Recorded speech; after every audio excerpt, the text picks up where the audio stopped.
Welcome to Your College Bound Kid, a podcast for parents, college counselors, students, and anyone who wants a weekly deep dive into the world of college admissions. My name is Julia. I was an admission officer at Haverford College, an outside reader for Emory University, and I currently work at Milton Academy, an independent boarding and day school outside of Boston, Massachusetts. I'm Lisa, and I'm a clinical psychologist and college counselor. I have a daughter in college, a daughter in high school, and a son in middle school. After 30 years in Chicago, we recently moved to North Carolina. My name is Mark. I'm a college coach in Atlanta and the parent of two daughters. Karis, a graduate of Davidson College, and she is the founder of the Spanish tutoring company, SpanishHelpToday.com.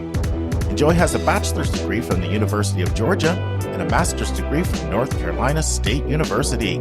She works in private practice in Raleigh as a mental health therapist. And I'm so blessed to be able to work alongside both my beautiful daughters at School Match for You, a college counseling firm that I founded in 2010. This week in the news, Julia and I will continue with some tips for listeners. Our question from a listener will answer the question, what do I do if my student applied ED and got in and now they're having regrets?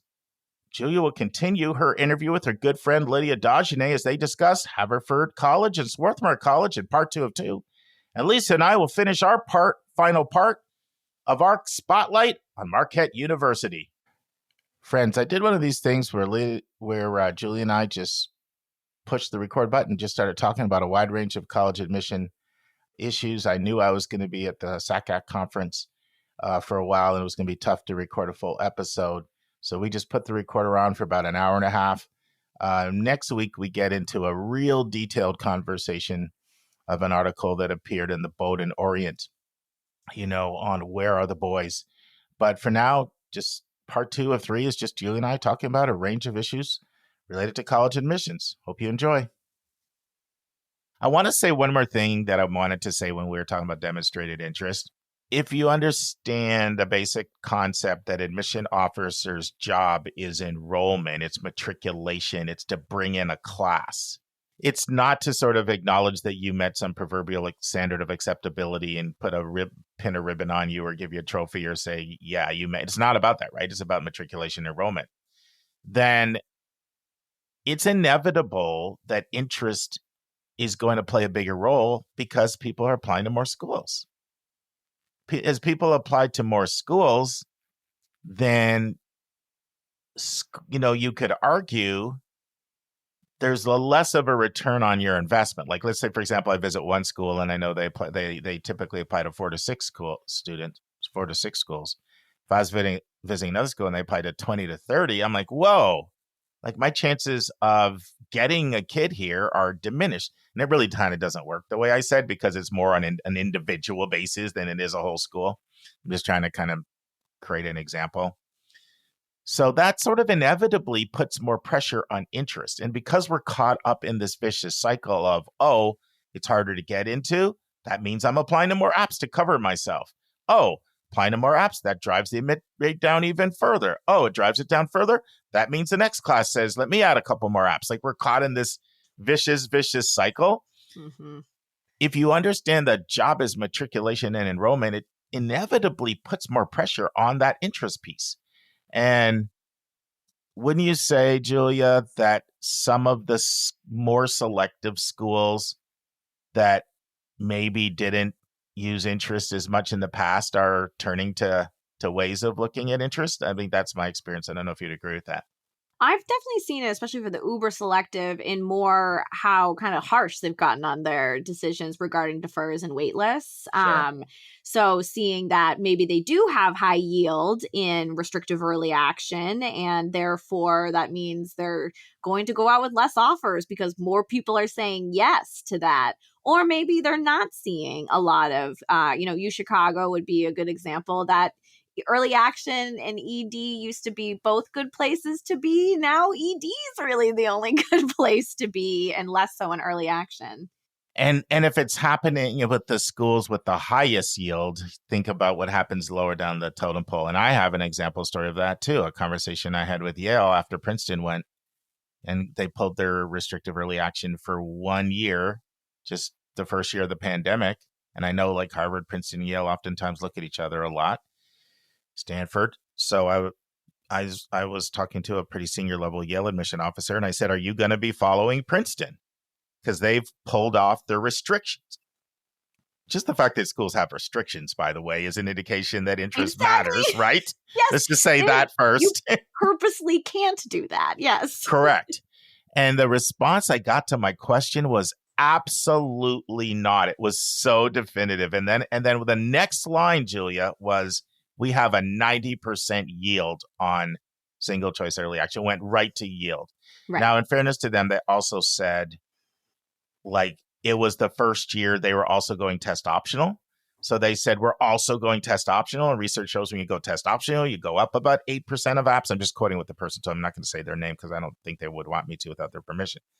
But they said the combination of us going test optional, which we know is going to probably produce an 8% increase, and also getting rid of single choice early action, that's just too risky. And basically they're saying, we like our 90% yield that we have in single choice early action. We like that. So anyway, for what it's worth, I don't know, hopefully didn't get too much in the weeds on that, but let's transition to our admissions vernacular. And if you were really listening carefully to Julia, she gave a hint of what this one was. So the term is below profile. And when Julia was in her demonstrated interest explanation, she actually referred to above profile. So Julia, why don't you tell our listeners what below profile is, what above profile is, and how either one may land in an admission office, and what that may mean when a school gets someone below or above profile. Sure. And I think this is obvious. This term is a little mythical to some people. I think it could, on the outset, mean something different than what it really means, where profile is specific to each college, and it's actually specific sometimes to each round of admissions or the admission cycle year.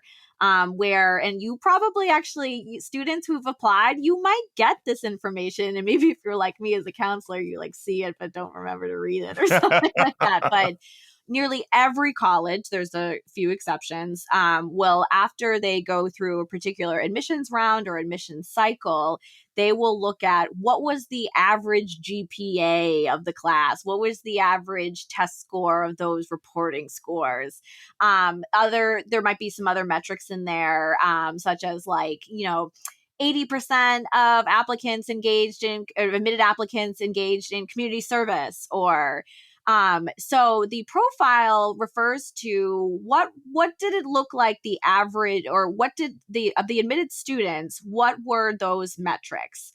And so that can be really helpful for trying to place yourself in your candidacy with those schools. I think sometimes my families think when I say below profile that they didn't meet the quote requirements of the college. And that's not true. It's just that for that specific cycle, they had, I'm going to use Richmond, for example. I really appreciate Richmond is always transparent about, hey, for early action, here was our average GPA. Here was our average test scores. We found that.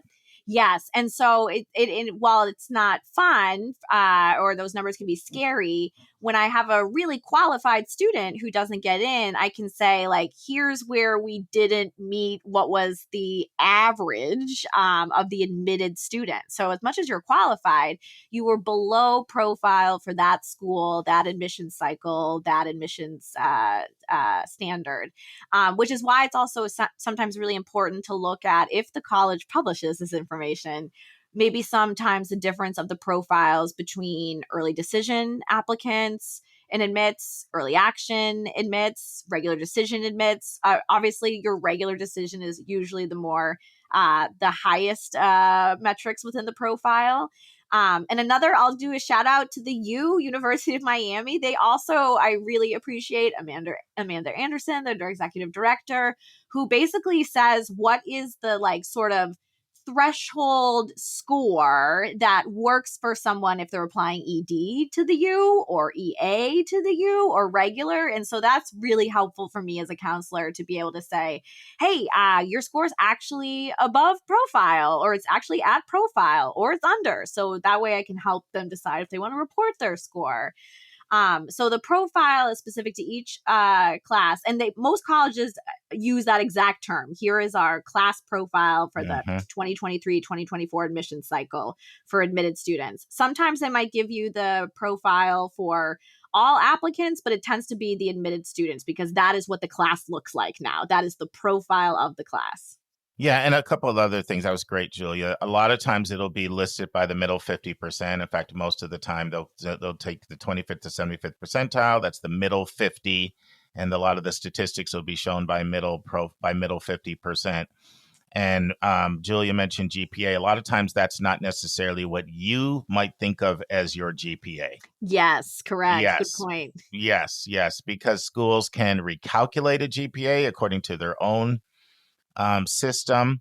Sometimes they'll use an academic GPA with just math, English, science, social studies, foreign language. Some schools don't count the freshman year in the GPA. So it's however, and then some schools do just take whatever is on a transcript or whatever. So how that's calculated can vary tremendously. And the reason why this sort of below above profile thing can come up a lot is because schools generally don't want to see their profile looking like they're less selective from the year before. Right. That's not going to be good for all the people that are watching it.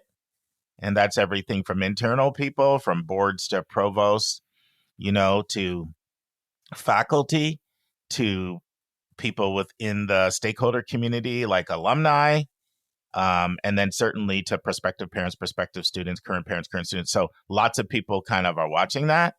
And most of the time they're not impressed that you're full as a school. So they move more toward qualitative metrics like are you, and those are scenes of signs that you're doing a good job in admissions, which unfortunately can put a certain pressure on to not necessarily overtly recruit to reject, but at least to make sure that you're doing things to get more applications than the year before so that you look more selective. Acceptance rate is another thing, Julia, oftentimes they won't really have that in the 25th to 75th percentile, but that's oftentimes listed there, right? And some schools are moving away from test scores into this test optional world because they feel like it looks hypocritical to say we're test optional and then to say, look at our high scores. Right. So some of them might not mention that anymore, but it doesn't necessarily mean that they're unimportant internally. I think that sometimes is more of a marketing thing, on their side. And so if you're below profile, like the way I explained to people, if you're going to be pulling down our stats in our presentation, you're actually making it harder for me to do my job. And all the people I answer to don't necessarily like that. So there has to be some reason to take you as an admit. Now, if you're an institutional priority, right? If you're as the writer of the book, if you're as Henry Bald, the author of On Writing the College Application Essay, former admission officer at Columbia and Brown says, if you have a built-in lobbyist inside the admission office for you, then that's different, right? You're a priority. But if you're as what he calls just folks, then being in the bottom quarter of the class is usually not going to bode well for you. That's why you actually can't look at the acceptance rate and think that's your chance of admission. Your chance might be under 1%, just being totally honest. And I'm talking about, more selective schools, less selective schools.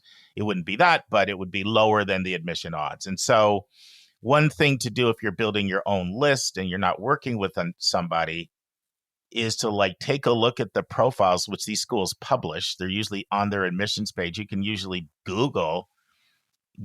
Google it. Now, sometimes they use the college year and sometimes the high school year. So you might have to Google class of 2028 or 2024 to get and the nice thing about this is you can actually get the actual most recent data, which you're actually not getting in Common Data Set or any of the other places that use Common Data Set information like Big Future and college data and all of the the different sources out there, even the government sources like College Navigator, they're still pulling that data that's at least a year old. But with the profile, you can get current data.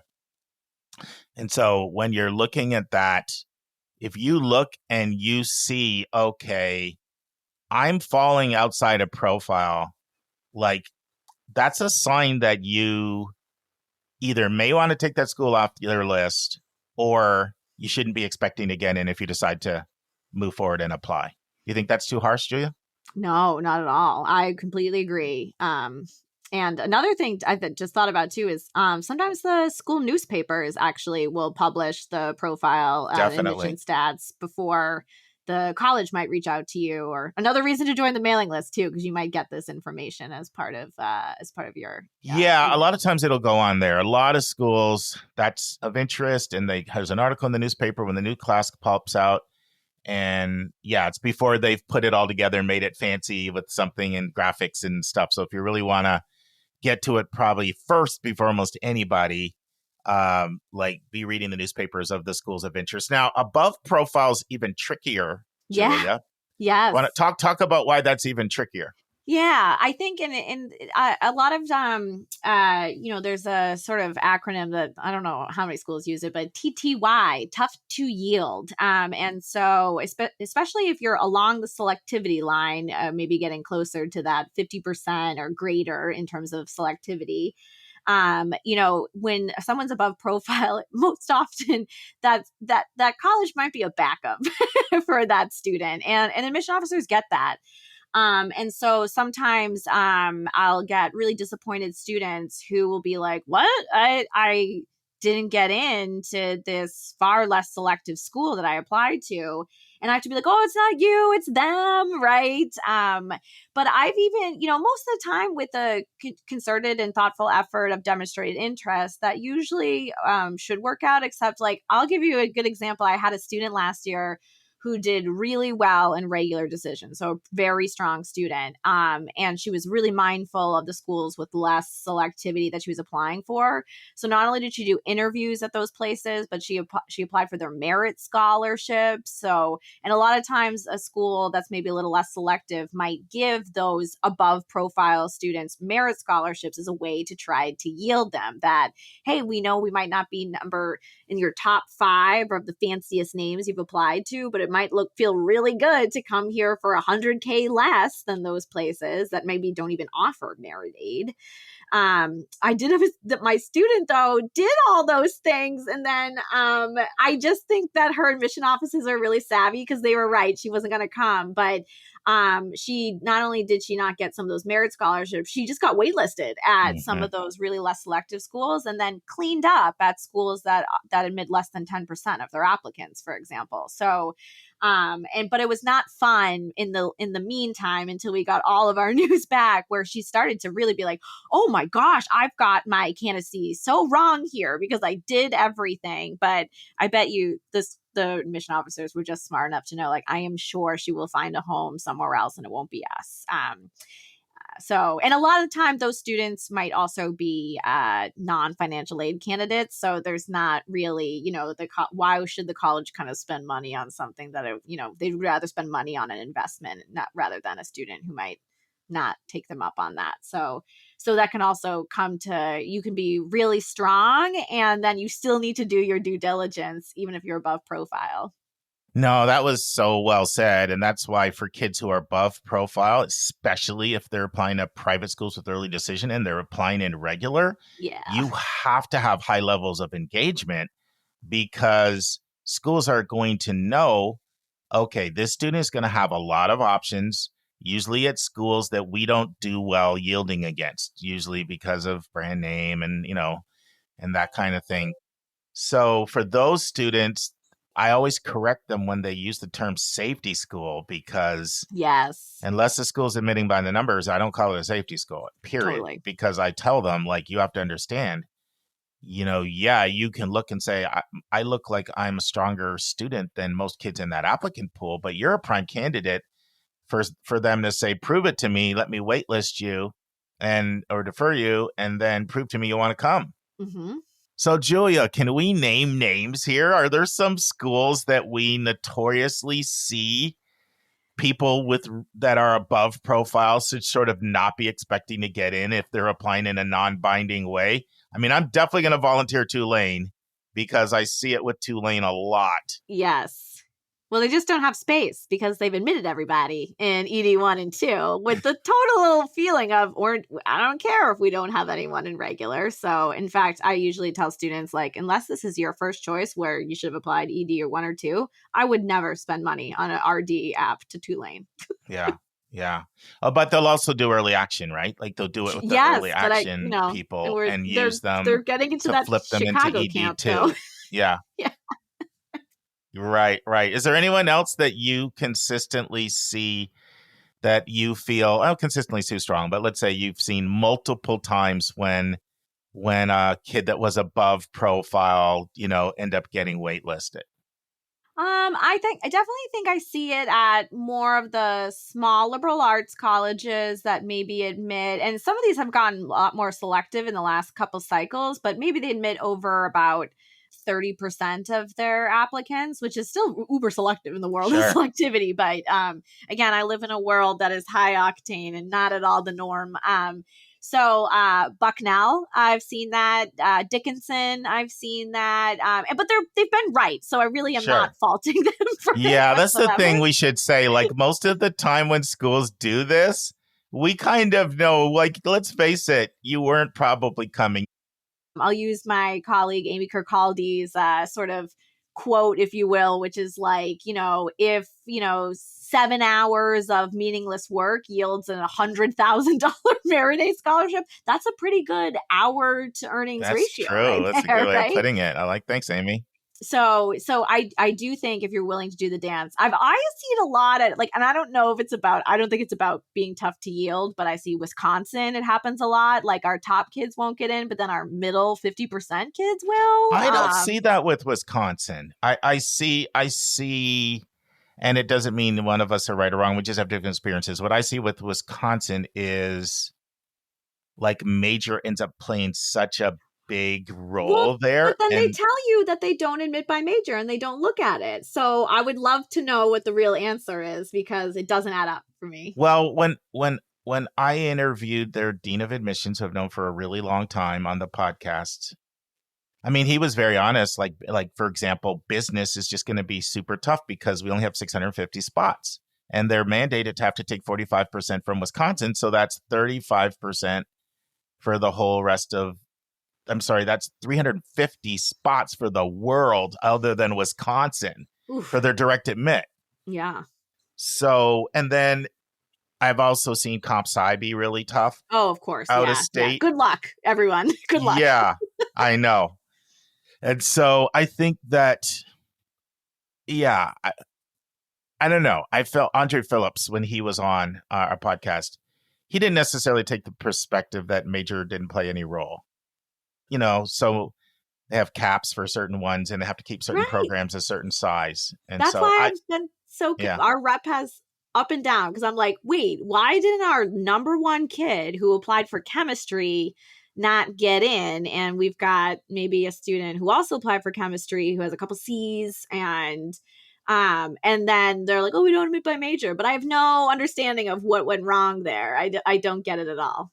Usually I'm of the belief that if they ask you for a major somewhere in the process, then major matters or they wouldn't ask you. To. Also, I know they're a big school, but there's only so many seats. And just like with any other piece, you need to have a diverse class. So if you have an overrepresentation of computer scientists or chemists, then that's gonna have to affect your decision. Yes, right? Yeah, and the thing is, but for that sometimes it's not only just that we want diversity of perspectives, it also has to do with like how many people are in the department and are we even going to be able to have the classes or are they going to be oversized? And this I'm seeing more of this filter into small liberal arts colleges now, Julia. Like when I was at Pomona, and that was not too long ago, about 14 months, they're getting inundated with Comp Sci applicants. Yep. So they have to be conscious of how many they can admit because they're actually what the biggest complaint students had when I was there was Comp Sci students saying it's hard to get in the classes. Right. So it can also impact your ability to get a class when you're looking at how many professors do we have? What size do we want to keep our classes? And so that, you know what I mean? So it can also, it can go beyond just the sort of the typical diversity of we want all perspectives. It literally can get into, do we have the classes? Interesting, when I was at Clemson and I was talking to them about their more competitive majors, it was not business and engineering there like it is at a lot of schools because of how much room they have sort of to take a lot of people there, where there were some other niche majors where, like, well, nursing was not a niche major, but nursing was an example. Like, we just can't go over and we have a limited number. So that's the other thing that can come into play with these schools is, what's the size of the faculty? How big do we want our classes? Is this going to kind of work for us internally? Right. Well, hopefully you guys enjoyed that. You said you kind of like when we just talk, so I let that go. Yeah. And we'll run this as its own episode. And now it's time for a question from one of our listeners.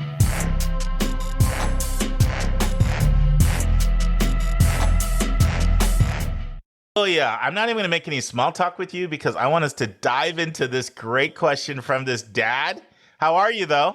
Good. How are you? Good. I can't wait to hear your answer. Let's play the question. I think you probably will admit this dad is not the only one that goes through this experience. So let's play the question and get your thoughts. Hi, YCBK team. I have a question about ED, and specifically post-ED dip. My son is a senior, and we submitted 12 applications this past fall, including one ED to his top choice. In mid-December, we got a yes from the ED school, and we were all thrilled. It was hard to pull back the other applications after putting so much work into them, and because he still liked a lot of those other schools.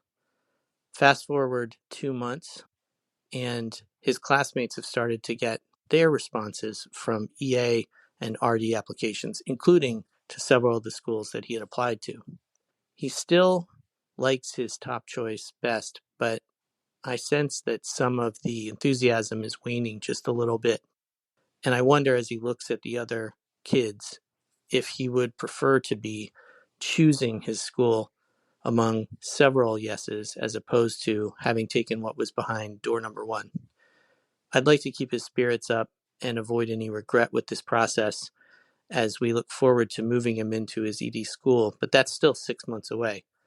Do you have any advice on how we can navigate this situation? Thanks so much. Really appreciate any input you have and everything else that you all do for parents and students out there. So what are your thoughts, Julia? This actually does. I don't know about you, Mark, but this happens to me once a year, I would say, with some of my students. I have about 40 students I work with each year. So in some ways, I hope you know that it's a natural feeling. And congratulations to your student. I can understand that felt a lot more exciting and new in mid-December than it does now. What I like to think about two things. One is that I actually just had lunch with one of my favorite former students who actually took a gap year. So he has not yet started college, and he's been into his early decision school since December. And we started talking yesterday at lunch about like orientation and all of these things. And you know what? He hadn't thought about he had kind of known he was going, but he's been sitting on that information for so long. He hadn't really thought about what that's going to be like. And so I really encourage your student to go to the Admitted Students Day that is usually held maybe more than once by each college, usually in the month of April, where there will be plenty of students who might have been early decision or early action that got good news, but then lots of regular decision students too. And it kind of brings all that excitement and hype back up, almost as if your child had applied, in January and just heard back recently.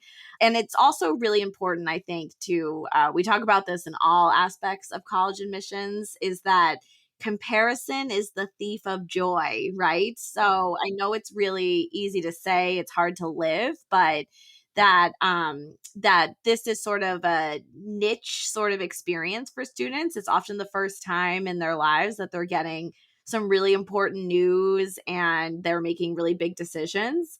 And just because they got really good news earlier and made a really big decision earlier does not negate their getting in, their acceptance. And I can tell you this, I don't know what would have happened with your child, but I would imagine feeling a little lukewarm now, but being accepted to your first choice is 1,000 times better than being really nervous and maybe not getting your first choice in the sea of regular decisions. So I do think in about 6 months from now that this feeling won't be a problem anymore. Yeah, I totally agree with you, Julia. I have this happen once or twice a year, and I actually suspect it's even more prevalent. Not everybody shares every single thing with us that they go through. When you think about it, it's almost inevitable, really, in some level, because Right. because especially if you're in an environment like this student is, where they're around a lot of people that are getting in these schools, like think about how hard it is to really get to know all these schools. And those other schools he got in, he obviously liked, like they already made the short list of schools that he was applying to.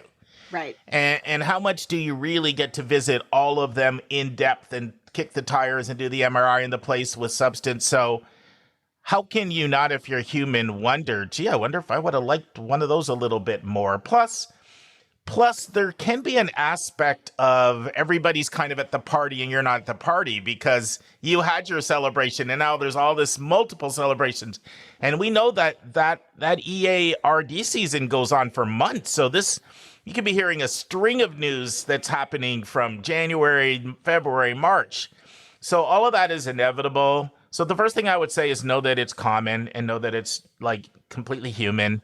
And that's the first thing to say. Like we all can go through that, even as adults. You know, you could take a job offer when you had 5 or 6 and wonder, gee, I wonder about that other one. Like that's human, right? So Yes. I definitely agree with you. Definitely go back to the revisit. Definitely go back to the revisit. The other thing that I would add is, and this is something that wasn't around certainly when I went through the process myself, but even when I was doing admissions, is just the way all these online groups are right now. Right. Yes, like you can so connect with communities of zealots who are on fire and start to connect and build relationships. So whether it's like the Zeme app or it's the Facebook or the Instagram groups that the college puts out of all the incoming students, some schools have their own social media groups for you to connect with. Take advantage of these groups for admitted students because the enthusiasm of the other students will fuel the enthusiasm of your own student. In fact, one reason that college admission officers consistently tell me that they like early decision, ED, is because they get an infusion of zealots on their campus, which improves the campus morale. So why not have your student be around those students to keep that morale up? Like getting in there and starting to communicate with people can do wonders. You know, this probably won't surprise you, Julia, but when I did boarding school admissions, we interviewed every student. And one of my favorite questions, maybe my favorite question, was, what is your biggest fear? I love to ask that question. And I will summarize what 70% of the answers boiled down to. Will I like them and will they like me? 70% of the time it was a social fear. And that's going to be true whether it's a 9th, 10th, or 11th grader, which is mostly who we were admitting, then 9, 10, and 11, or whether it was as a freshman in college. It's the same thing. People are wondering, how am I going to fit in? Am I going to find friends? Am I going to find my people? Am I going to be accepted? Am I going to get stuck with a terrible roommate? These are the kinds of things that create the angst and the anxiety. So nowadays, it's so different because people are connecting through social media and finding friends, and it just adds a lot to do that. There's also some other things that I would say, like, let's say it's someone who's really into sports. Like, if it's practical, go to a game. If it's possible. Like, I realize your school could be across the country. That might not be logistically possible, but this is on my mind right now, but I just met with a student from the Boulder area who really likes total sportsaholic and just got back from a football game at University of South Carolina, and it was like heaven. Yeah. But like, so maybe your thing is like, theater or music or a concert or, whatever it is. It could be research. There's just whatever it was about that school. See if you can connect back with the school in that way. And there's ways you can even do that from a distance as well without having to go there.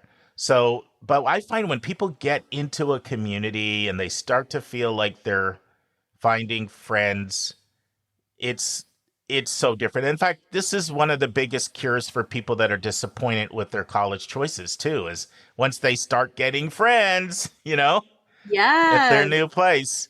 And so I would strongly encourage that. There's some other things you could do, like you might have a local alumni association there you could connect with, and like they're like cheerleaders. But any of the things that drew you to that school initially, see if you can get more exposure back to it and see if you can connect with the people at that school, whether it's incoming students, current students, professor in your area of interest. Like the list could be really, really long because it really, really boils down to like, what was it that's your jam? What is it that you're an enthusiast about? What was it that made you ED there? Right. Any thoughts on anything I shared on any of those? Completely agree. And if anything, there's probably a lot of parents out there that want to be in your shoes, and that the grass is always greener, right? So, but totally agree. I think that in a short time that your child won't feel the way they're feeling. It will be just as jazzed as if it was, mid-December.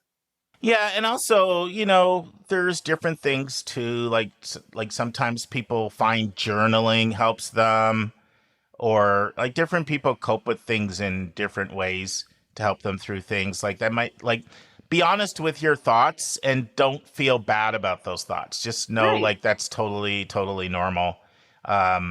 It's just like people can also have the same experience when they get to a college and it's the first week or 2 weeks and gee, did I make a mistake? Right. Right. You can go through that as well there. So just, I think I remember I was talking, this is going way, way back, but I was having a conversation with this preacher who he would blow me away with how transparent he was. He was so super transparent. And I was like, you're really transparent. And he was like, well, the person who's on the ship who feels all alone doesn't like to feel they're all alone. As soon as they feel like there's somebody else in the ship with them, then it's comforting. And so I like to let people know, like, you're not the only one going through this thing that you're going through, right? Right. And so that's why hopefully just even knowing that is kind of really normal for you to think that way. Because I think part of the problem is, oh my goodness, what's wrong with me? And then it starts like a whole domino effect of all these other like negative self-talk. Right. Right. So as soon as you like say, okay, oh, wow, I'm not abnormal to go through that. But connecting with the enthusiasts can do wonders in getting friends, and take yourself back to there had to be certain things about this school that drew you to commit. And so like find out what those things were and connect with that piece of the school. And I think you'll be fine. I'd love for you to leave a message, Dad, down the road and tell us if your son is able to work through any of these things or if any of these suggestions end up being helpful. But great question. And thank you, all of you guys who are sending in. We've had some awesome questions lately. Thanks, Julia. Thank you. And now this week's interview with a special guest.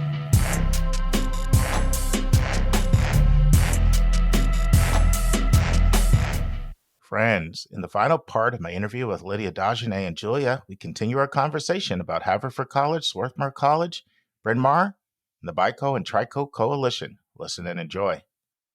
You can correct me if I'm wrong on this, Julia, but my recollection with Penn as well is that one, no transportation is provided there, like there is I was at last time I was at Haverford and Swarthmore was like 2020, and that bus was running every 10 minutes back and forth between Bryn Mawr and Haverford, then every 20 minutes with Swarthmore and Haverford. But I don't believe there was any transportation provided to Penn. Am I right on that or not? Yes, except that I would say at Bryn Mawr, Swarthmore, and Haverford. Well, the train. There's a literal train station on Bryn Mawr's campus and Swarthmore's campus. And I would say it's 5 feet at Haverford. And it's actually Haverford College is on this, and Bryn Mawr is on the same road as Penn. So literally you can take the train straight to Penn, and it's about a 20-minute train ride. So yes, there's no college provided transportation, but it's really easy. But it's also really easy to get into Philadelphia for all those other reasons as well. Yeah, I'm actually really glad that came up. People do need to know that, like how much of an advantage that is about those schools. Just walk straight to Huge. Lancaster Avenue and hop. It's on Lancaster Avenue, isn't it? I'm trying to. Yep, Is that it's yeah, Lancaster yeah, right, Avenue. Yep. yeah. Just right to Lancaster Avenue and hop that train, and you can get all over Philly and do a lot of different things. You can go to 30th Street Yep. and then hop the Amtrak and be in New York or DC Yes. as well. And so the Yes. location is kind of really impressive. The other thing that I recall, and correct me if I'm wrong, is that the academic calendar at Penn was a little different than the academic calendar Oh, at that's at very possible. Very yeah. possible. Yeah. So like students that wanted to do a course, they had came back after winter semester, had to come back a little early, and like there's logistical things. And so it's just a little tricky, but thank you for that. Yes, of course. And I will just add too, there's a great sort of social community as well around the four colleges. So, so not to say that you go over to eat in their dining halls like you would, but there's quite a few different community service organizations, even professional organizations after a student graduates that is for the for students who are part of the Quaker Consortium. Cool. So, Julia, I gave you my impressions from just being on the campuses quite a few times and having quite a few students go there. You've actually worked at Haverford for many years, eaten in the dining rooms a lot, and also send lots of kids there. So, what is your impression of how Haverford and Swarthmore are different? I also agree with Lydia, and maybe Lydia said it a little more diplomatically than I did. She was very diplomatic. Yes. I think for both schools, I really do tell students that they need to go visit before they make Sure. any, especially, I'll have some athletes. And so they're kind of ready to commit right away without visiting. And what I say to them is that Swarthmore, to me, not unlike like a University of Chicago, there's sort of a feeling a student gets. Not every student feels that way, but it tends to be more often than not. And so I just want to make sure that that feels right to them. I use the term. And you're referring to the intensity. Yes, that's exactly what I like to say. And I don't mean that necessarily in a bad way at all. It's just that there's sort of this like being on all the time. Not that you're studying all the time, or as my students say, you're a hardo, but more that there's this like sort of deeply philosophical, academically, scholarly intensity that some students love, and that's exactly how they are. And then some students are looking for something a little more laid back. And that to me is sort of like on paper, Haverford and Swarthmore are super similar. Obviously, as Lydia said, with the big distinction being Swarthmore actually does offer engineering. So that's really nice. And Swarthmore's campus sometimes can win out over Haverford's campus. I think they're all beautiful. All three are beautiful. Yes, like students tell me they like Haverford and they like Swat a little more, but everybody should know, like if you like beautiful green spaces and that old style collegiate architecture, and then proximity to stores where you can walk and be right by restaurants and then hop on the train. I mean, and people that like to be close to a city, but not in a city. I mean, they are pretty amazing locations. They really are. You can't go wrong. Basically, you get the best of both worlds. You have your protected campus, but you're not by any means middle of nowhere. So I do have students usually try to visit. And then the same kind of goes for Haverford, not the intensity piece, but sometimes sort of the social life there is not what they expected. And so it's almost, to me, I talk to my students a lot about, my students often, especially where I live, are always like Williams and Amherst, right? And to me, they are sort that of is such a New England thing. Yeah, such a New England thing, right? And to me, they can be on a quick, if you're just gonna hit 10 points on each school, they might overlap in a lot of those points, but they feel awfully different. And they are articulated differently, and those differences manifest differently. So I do, really encourage students to, if things are looking the same on paper to Haverford and Swarthmore, I definitely think a visit. And 99 out of 100 times a student will come back and definitely have a feeling one way or another. It's either Haverford or Swarthmore, or even Williams or Amherst in this my example as well. But visiting does kind of solidify for students what some of the differences are.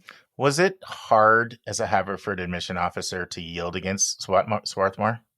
Yes and no. I worked in the heyday there. It was not need aware. It was, and also I think, Swarthmore was probably, it's always been the quote, like maybe better known school. Well, the people that look at, or people who are rankings obsessed are going to look, and they're always going to be in the top 3 to 5, in the liberal arts category in the country, right? It's always going to be Amherst, Williams, Swarthmore, Pomona, maybe Wellesley's in there. So people that look at rankings are gonna gravitate there. Right. Yes. So we definitely did. And sometimes we'd have a little friendly banter between my office and the office over at Swarthmore. And, and most of the time Swarthmore won out over us. But you guys would crack the top 10 in some of the rankings too some years. So for even people that are not into, okay, I want it to be ranked high, but anywhere that's ranked high is fine. I'm not going to say like 3 is better than 9. Like, even if they're looking at rankings, you could still compete that way, I would think. Right. Yeah. So, and if you're in the pool looking at Swarthmore, usually, you're really close to be really considering Haverford at the same time. So I have to share a story related to intensity. Our regular listeners know I love to just plop down on college campuses and just talk to students. Like I literally get more out of that than going on the real tour. So I was doing that. And obviously Westtown, 20 minutes away 20 miles away from both schools. So I've been on these campuses 20 times at least, each of them. But I was talking to this student at SWAT, and he was fascinating to me because SWAT has a domestic exchange program with Pomona. So this was a Pomona student who was doing 1 year at SWAT. So, I had to just pick his brain about how SWAT and Pomona were different. And he was going on and on and on about this intensity, this intensity piece. And like Pomona has like, wicked smart kids, but, they might be out skateboarding or, not to say this where kids don't have fun and don't enjoy life. Like, I don't want to paint that picture, but the student just could not help but comment on these people. They take life so much more seriously. Yeah, everyone's different. And I kind of stand by, I was talking about one of my colleagues in my office worked at Vassar as an admissions office. So we were talking together about it. And like, Vassar's not like a party school, for example. Like that's not a place where you're going to find kids doing keg stands, for example. So not to say that you should be looking for that, but definitely the social life really can feel very different between Swarthmore and Haverford, or a lot of small liberal arts schools. Yeah, I can't remember, but no, for sure. I mean, that's, again, the beauty of being at a small liberal arts college where there may only be 1,400 students, but it's like you're going to 3 schools at once. You really do have that access. And I mean, I only ever knew one person at Haverford who did not take advantage of the TRICO, like didn't take a class at one of the other schools. So and that's always a test of when someone says they have a consortium, because a lot of people claim consortiums. But when you start talking to the students, and you can really see whether or not they take advantage of the consortium, right? Like, so for example, the Claremonts, it's a major, major force in their life where like the BOW consortium of like Babson, Olin, and Wellesley, a lot of times people don't even know. Julie's over here shaking her head. That's not a consortium. So anyway, so I have 1 or 2 more thoughts on this before Lydia's like, you're setting me up because this is not what we planned on talking about. But I had to ask her this. So I'll tell you some observations that some of my students have since I've been in Atlanta and see if these surprise you. And then one observation, a couple things I'll say. All 3 campuses to me are gorgeous. I think they're beautiful. Yes. The architecture, the green spaces, the quad. But most of my families like Swarthmore's campus more than Haverford. Like it gets better. Really? Look at Julia. Yeah. I get that it gets better feedback. And the other thing is a lot of people find Haverford is small. They'll say it like people notice that size difference. between the two. And then the Yeah. last thing that I would say is, compared to most colleges, Haverford has a really nice endowment, but Swarthmore's got like a top 1% endowment. And I feel like that endowment can make a difference. Was that fair from your experience that you noticed, ooh, we're flush with money over here? Yeah. Oh gosh. I mean, working at Swarthmore was crazy. Just the staff parties that they would have, where everybody got a t-shirt. Julia, I didn't get invited. Yeah. And like outside catering. And I mean, you saw, oh my gosh. And just, I was not the primary organizer, but I was involved with the diversity fly-in programs that Swarthmore had at the time. The budget that they had simply for flying in students, and they had a travel agent, and I was in charge of it, but it was really the travel agent was in charge of it. And it was ridiculous. Just no questions asked. You could be flying in from Montana, and which is one of the most expensive places to get to just for how remote it is, anywhere. Whereas Haverford, it was like, okay, well, if someone asks, we can, if they give us the receipt, we could reimburse up to this amount, So that definitely felt different. Although I will say, I was not a student ever at Swarthmore, but at Haverford, being a student there, I never felt like I was lacking for anything. The only thing I would say that I took major exception to was when the dining center had steak for dinner. And coming from Kansas City, and I hear the word steak, I expect, at least an inch that, I expect a steak. And I didn't know that there were cuts of beef that you could call a steak, like the ones that were served at Haverford. So other things I loved, they had otherwise very good food. But yeah, no, I was able to study abroad. If there was ever a resource that I wanted or needed, the library would get it for me, or, I'd have access to it. And so I definitely felt like I was getting my money's worth. But yes, Swarthmore definitely does not have to worry about budget in the same ways that most colleges and universities do. Well, I want to make one last comment on this, and then we'll transition. So, especially for people that don't know these schools, like Julia and I were just having a conversation maybe less than a month ago about how much more academically rigorous Haverford was than Vassar. And so I don't want someone to think like Haverford is this light place. Like, the sciences at Haverford are not a joke. They are super. No. But I think I think people may not know, like, Swarthmore is one of the most academically intense schools in the country, in my impression, my experience. And so just when we say Haverford's not as intense, it's still a pretty rigorous institution. Would you guys agree? Yeah. Absolutely. Yeah. Yeah. No, it's, and it is what you put into it too. But I think, again, Swarthmore definitely breeds that culture of, you're here to do a thing, and we're going to help you put yourself through the paces. And that pre-med, people that were in pre-med, it was pretty grueling over there. I mean, Haverford too, but SWAT and even that engineer. I mean, yeah. Let's take a break to learn about Mark's recommended resource for the week.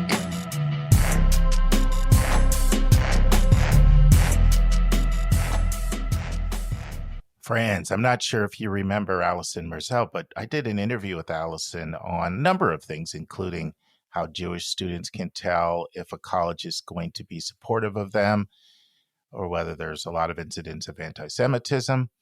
And we keep in touch, and Allison had reached out to me, and she recommended this app called the College Viability app.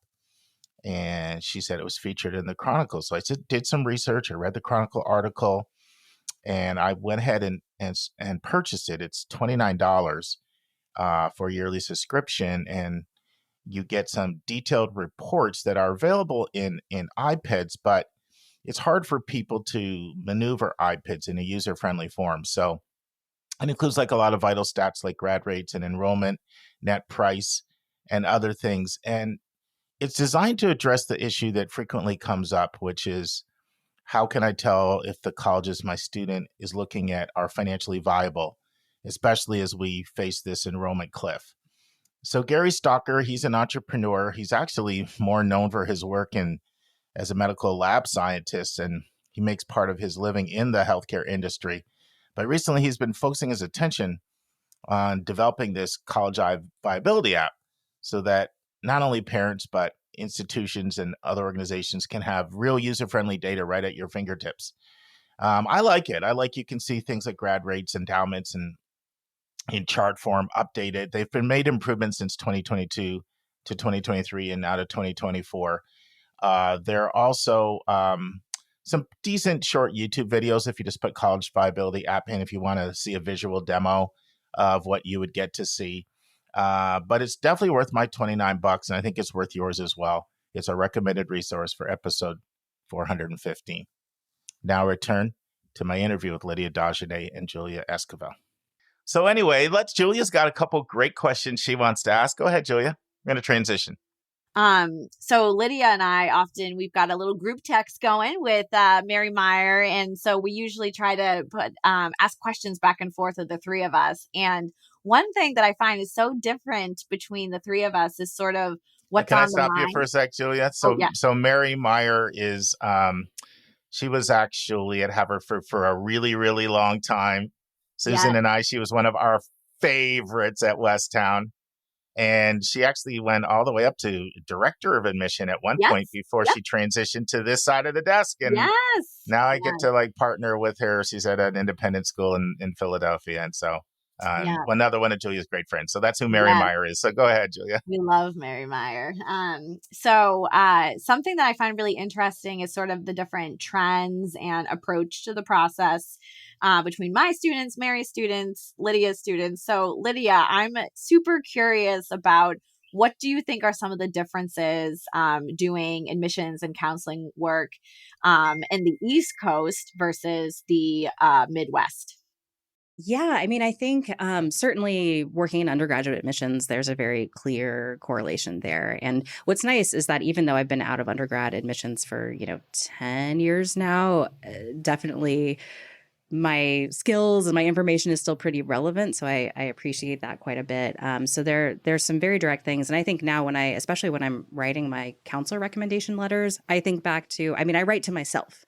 I write to me as a reader because I was a very picky, hardcore reader when I worked at these institutions. I think anybody will attest to that maybe too hardcore at times, but so I know what kind of discerning taste I had, and I like to write to that and really tell a student's story and lay out the argument for that admission officer who has to make that argument in committee. From the law school side, working in law school admissions, I was surprised at how similar it was to undergraduate admissions, the same kinds of components that are required. And I would say, the things that I really picked up on there, particularly at the law school where I worked, is, in undergraduate admissions, I worked for very selective institutions, which is helpful for advising students who are looking at really selectives, but not everybody is. And so working at UMKC Law School, I was visiting more local colleges to actually do recruiting for law school. And so I got to learn a lot about just the wider spectrum of schools that are out there that are actually probably educating the majority of the American population. And so that was incredibly helpful just to see what that other side was like that I hadn't gotten as much experience in. And to, meet with students and hear about what their concerns were, because oftentimes students, when they're applying to law school, they're on the hook for that. They are the consumer, it's the student, and being able to really think about affordability in a different context, because oftentimes with students, when they're looking at undergraduate colleges, yes, there is an affordability concern, but they're not always thinking about that longer range of, okay, I'm going to undergrad, but oh gosh, if I want to go to med school or grad school or something like that, that's an additional how many years that I'm thinking about, and really having a better understanding and better ability to help counsel that longer term pathway, because I know what that's like, and talking about, okay, well, for UMKC, for law school, if you were a Missouri resident, it was a deal. When I was there, and granted tuition's gone up, but when I was there, it was just over $20,000 a year, which is, I know, which is, you could graduate with your law degree and pay less than potentially 1 year of undergrad, depending on where you had gone. And so again, helping students think about, okay, well, well, where might you have residency, and where do you want to end up, and how is that going to inform, how is that end goal of the pathway, how might that help inform you some of the schools that you might want to look at for that first step. So yeah, it was helpful thinking about all of that and working with adult students. And the biggest kind of culture shock, I guess, was going from working with law students and people applying for law school who were anywhere from 20 something to 60 something to coming back into the high school environment and, being around 16-year-olds and hearing about how they got kicked out of a rated R movie and things that, I just wasn't used to in my former life. So yeah, it's definitely all of those different things I think have really added up to help me, have some good and diverse perspectives on how to do college counseling. It's definitely a more laid back, more, you show me what you got kind of attitude out here. And I'm not just saying that because Missouri is the show me state, but it really is. And it was funny. I mean, moving back here, especially after having gone to school and been out in the Philadelphia area for so many years. I mean, first of all, I noticed my driving, I was much more aggressive than anyone around me, which I just didn't pick up on. These are the little things. And it's just because, people aren't in quite the same kind of hurry as the pace that I was really used to out on the East Coast. And so I think that, for better or worse, students here kind of get started on the process a little bit later. I actually think that that's probably very healthy.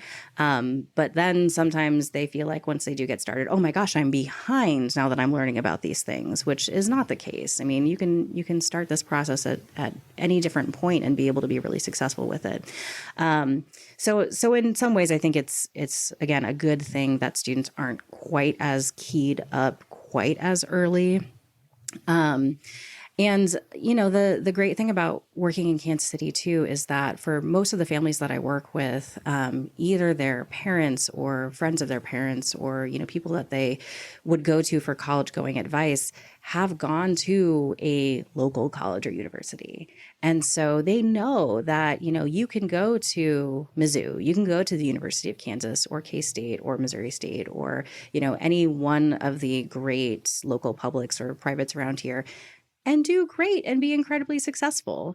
And so that takes some of the fear and anxiety out of it a little bit, is that, oh, you don't just have to go to a name school in order to be successful and afford a living and that sort of thing.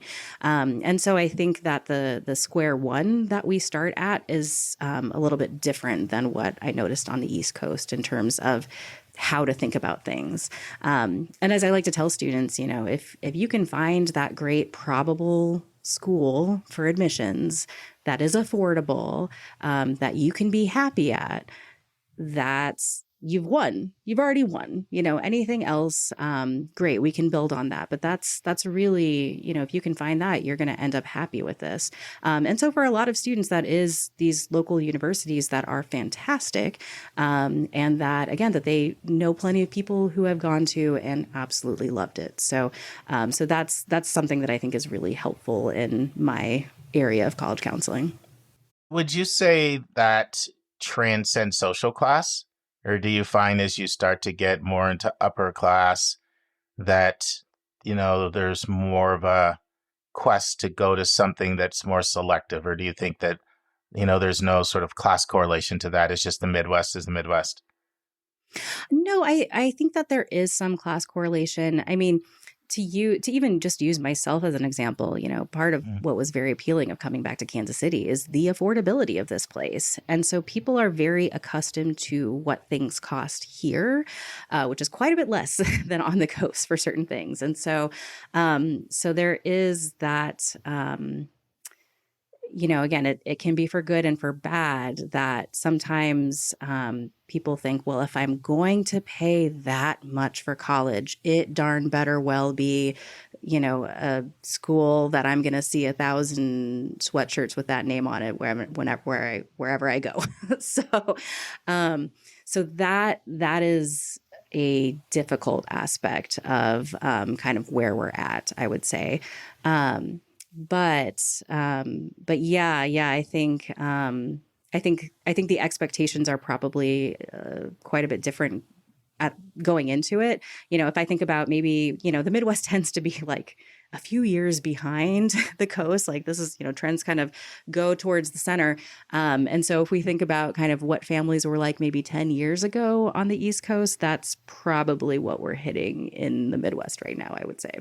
Friends, this concludes my interview with Lydia Dagenais and Julia about the BICO and TRICO Coalition, Haverford and Swarthmore colleges. But Lydia went on to do law school admissions. So Lydia is back for the next 2 weeks to talk to us about a topic we have never addressed on the podcast. How is law school admissions different from undergraduate admissions? We hope you'll join us next week for part 1 of 2 of that interview.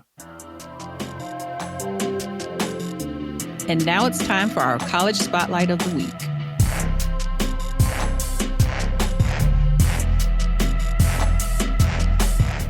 Friends, hopefully heard the first part of Lisa and I recounting our time visiting Marquette University in Milwaukee, Wisconsin. We did part 1 last week, and the final part is up now. I want to talk a little bit about something you said, and that is how happy and well-adjusted those kids were. And they have a lot of pride too. There's a pride in this school. I am at a place that's special, and I feel so honored to be here. So I really picked that vibe up a lot. I picked up how the school spirit, the sports school spirit, was a unifier amongst the student body and really made them feel connected. But they definitely seemed happy, well-adjusted. And I know you're a mental health professional, so I know you really, your antenna is really attuned to that when you set foot on a campus. And so, just this week, I'm not going to name a name here because it's a school everybody knows, but I did a session with a family and they told me how disappointed they were in a visit to a school. And every one of them felt the same way from the time they got there. And it was over this issue. People looked stressed. They looked unhappy. The people they interacted with were terse and curt. And it was beyond disappointing for this, brand name school that they had built up a lot of, expectations for. And so you're right. That's not always the case. And when you see that, value that. One of the things that we recommend you do on a visit is go eat in the dining room and just people watch. I know it's nice to go off campus to an eatery, and if you're staying overnight there, by all means do that if you have the time in your schedule. But if you have a chance to eat in the dining room, sit in the dining room and watch and observe. Look at how people, interact or don't interact, and just it can be a real worthwhile addition to a college visit. So appreciate you chiming in with those things, Lisa.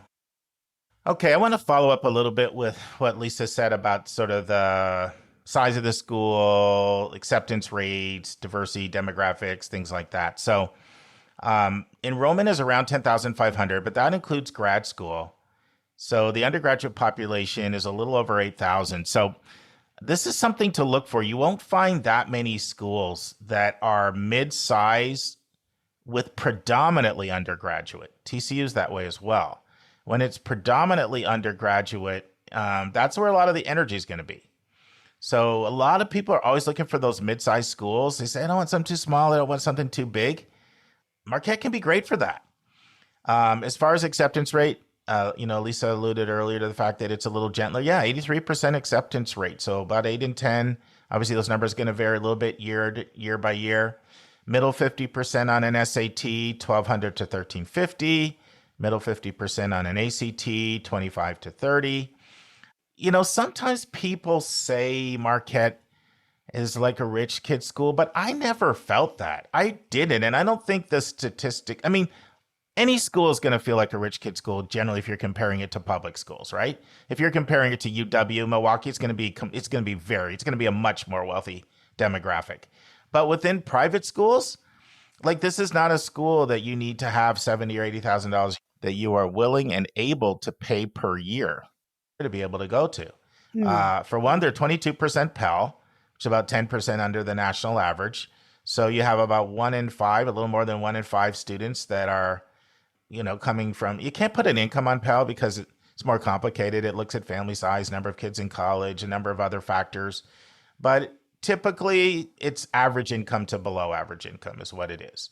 And so at a private school, anytime you're, pretty close to national numbers on Pell, about 10% lower. And with the new FAFSA, those numbers are going to go up. It's probably going to be, I don't know what it is, but I'm expecting 40% of the country to be Pell with the new FAFSA. It's easier to qualify, but that's not what this is based off of. So this is based off when 1/3 of the country was Pell, 22% was Pell, at this school. So think about it: typical assets, family of 4, 1 kid in college, income of 60,000 or under, and so there's some socioeconomic diversity there.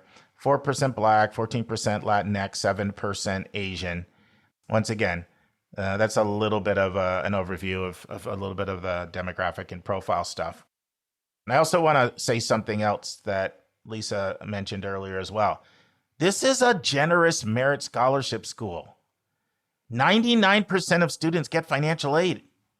So this is one of these schools where they actually give significant amount of both merit aid and need-based aid. And I had many conversations, when I visit school, I like to talk to students. So I had many conversations with students when I was there, and everybody talked about the strong financial package they got. They were very pleased with their financial aid package. So let's talk a little bit about who this is good for. Well, mid-sized school. If you want a mid-sized school, you like to be in the city, you like lots of school spirit.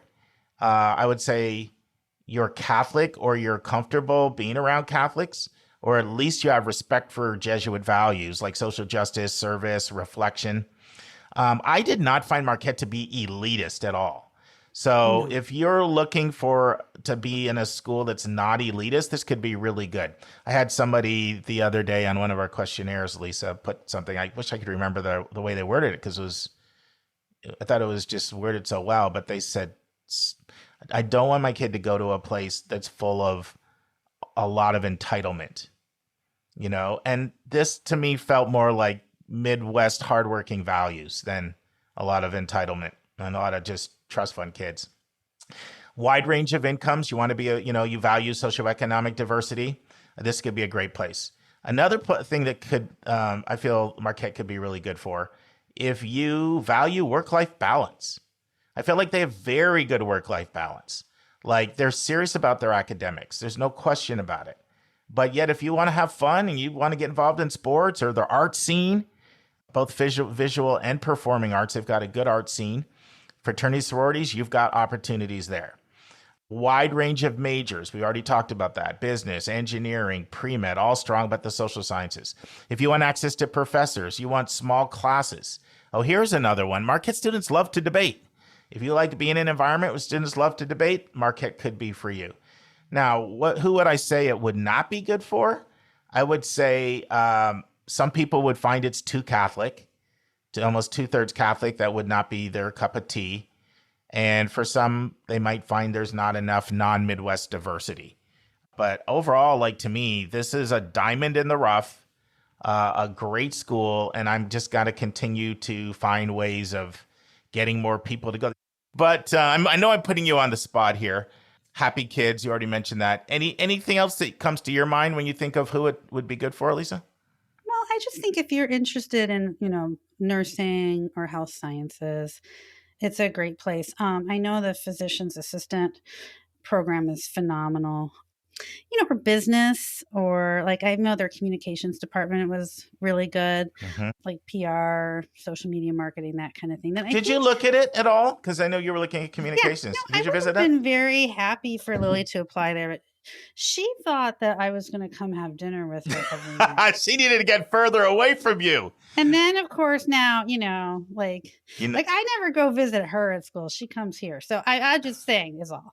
So now I need to ask this. What did Lily say when you told her, guess what, Lily, we're moving about an hour away? She was very, very angry with us. She said, I went to school 12 hours away from you, and I did it for a reason. And then she threatened to transfer to the University of Illinois. So I said, that's cool. And so I sent her to visit her friends in February, and I never heard anything else about it again. That was a smart strategy. So she went to visit her friends at UIUC, and then she said, I'll take Elon. Yeah. I don't really, like I said, I'm not out there having dinner with her every night. It's kind of a pain for me to drive. And certainly I have I've always had a job, worked nights, my own life. I don't know what the thoughts were, but I Yeah. thought it had a lot to recommend. I would have been very happy if she'd gone there. But I think like even my two other kids now, like now that they're out of the cold Chicago winters, they don't want to go back north.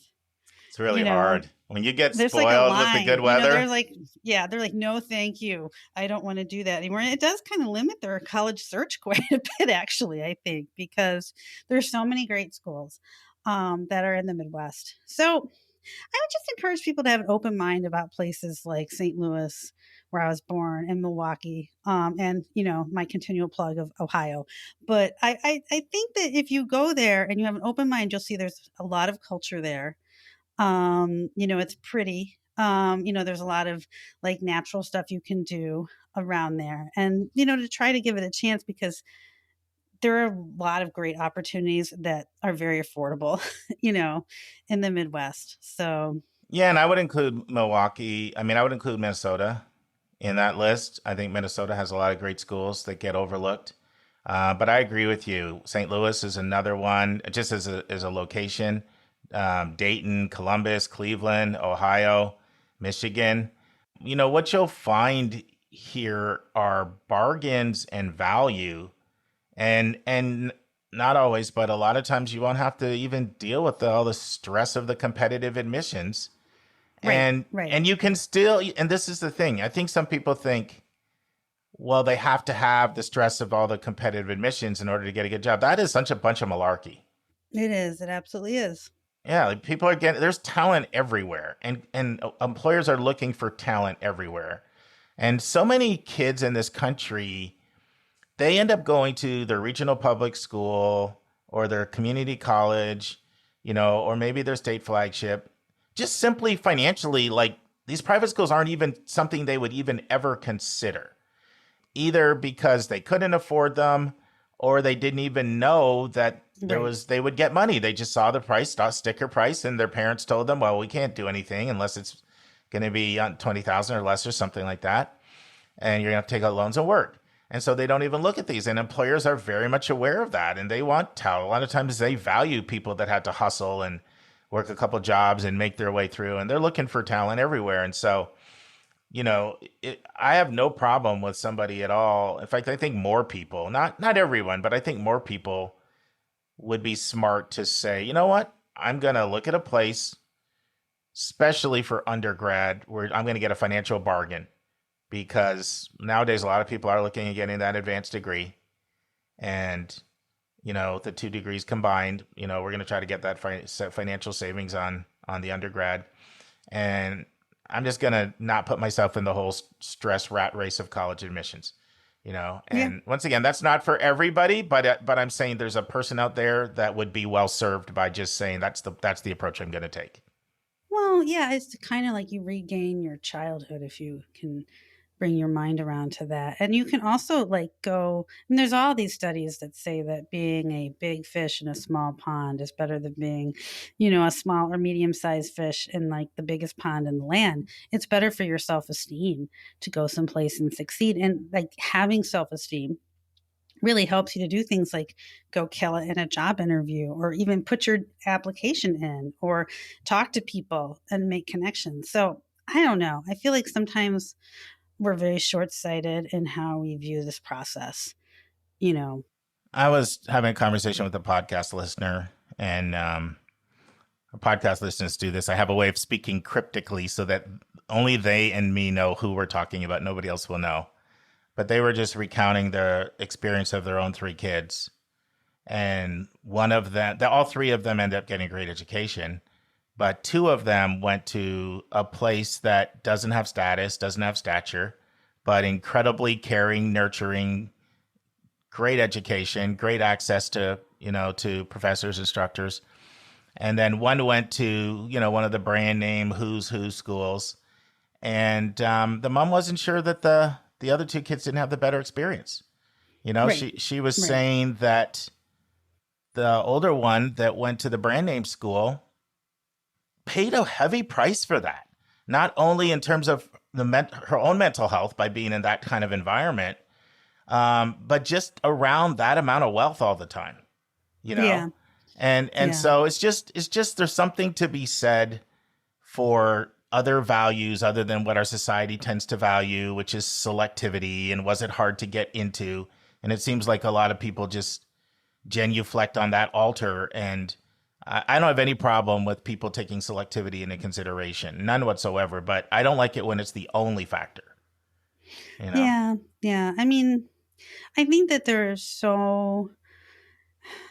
I feel like that maybe on the coast, sometimes people feel like there's no talent, there's no kindness, there's no quality in other parts of the country, but there are smart and amazing people all over this country.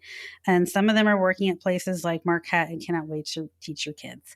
And, I just think that trying to just be more open to the possibilities, it could make everyone's lives a lot better. But, it's kind of an uphill battle. It's like you and me saying this to the wind. Yeah, we're blowing at the wind. Yeah. The wind's our friend.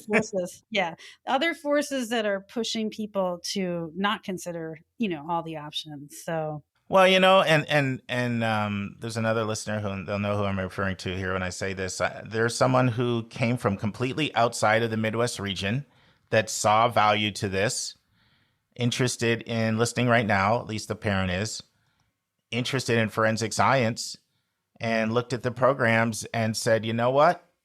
SLU and Loyola Chicago have incredible forensic science programs in cities. This is a student that could have gone to schools way, way more selective than that.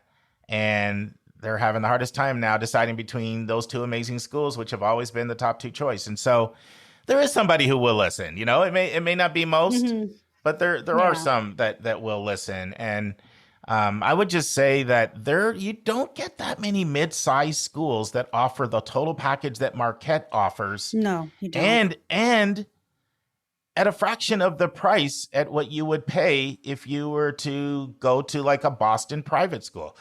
And I pick on Boston only because there's so little merit money in Boston, right?